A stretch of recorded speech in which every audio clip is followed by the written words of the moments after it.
ത്രിപുര യാത്രയിലെ ഞങ്ങൾ രണ്ടാമത്തെ ദിവസം രാവിലെ ചോദിച്ചപ്പോൾ ഇതാണ് കാഴ്ച. ഇത് ജനറൽ കോച്ചാണോ സ്ലീപ്പർ കോച്ചാണോ എന്നറിയില്ല. ഏതായാലും പുറത്ത് നോക്കി കാഴ്ചകളൊക്കെ കണ്ട് മുന്നോട്ട് പോവാണ് യാത്ര. അവിടുന്ന് ഞാൻ കണ്ട ഭായിമാരെ പരിചയപ്പെട്ട് അവരോടൊപ്പം സെൽഫി എടുത്ത് വർത്താനം പറഞ്ഞിരുന്ന് പിന്നെയാണ് ഞങ്ങളെ ഇന്നത്തെ മെയിൻ വള്ളി നടക്കുന്നത്. ഞങ്ങൾ വാങ്ങിയ 30 പാക്ക് ബ്രെഡ്, അതായത് ഏകദേശം 1500 റുപ്യേൻ്റെ ബ്രെഡ് കാണാനല്ല.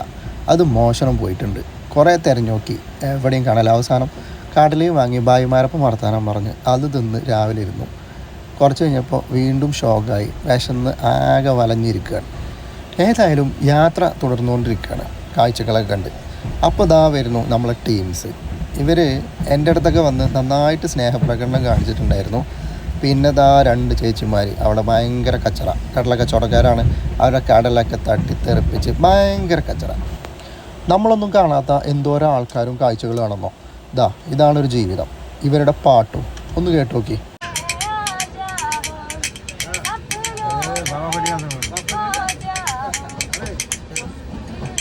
അതും കഴിഞ്ഞ് ഞാൻ എൻ്റെ ബുക്കെടുത്ത് വായന തുടർന്നു.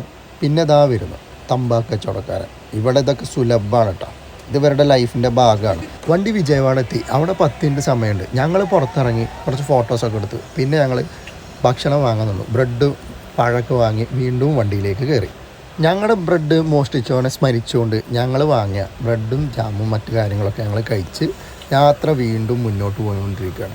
ഏതായാലും പുറത്തുള്ള കാഴ്ചകൾ അത് ഭയങ്കര രസം തന്നെയാണ് കേട്ടോ.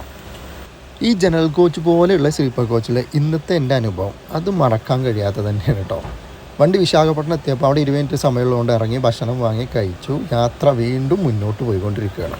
കാഴ്ചയും യാത്രയും ജീവിതവും തുടരും. അപ്പോൾ ഓക്കെ.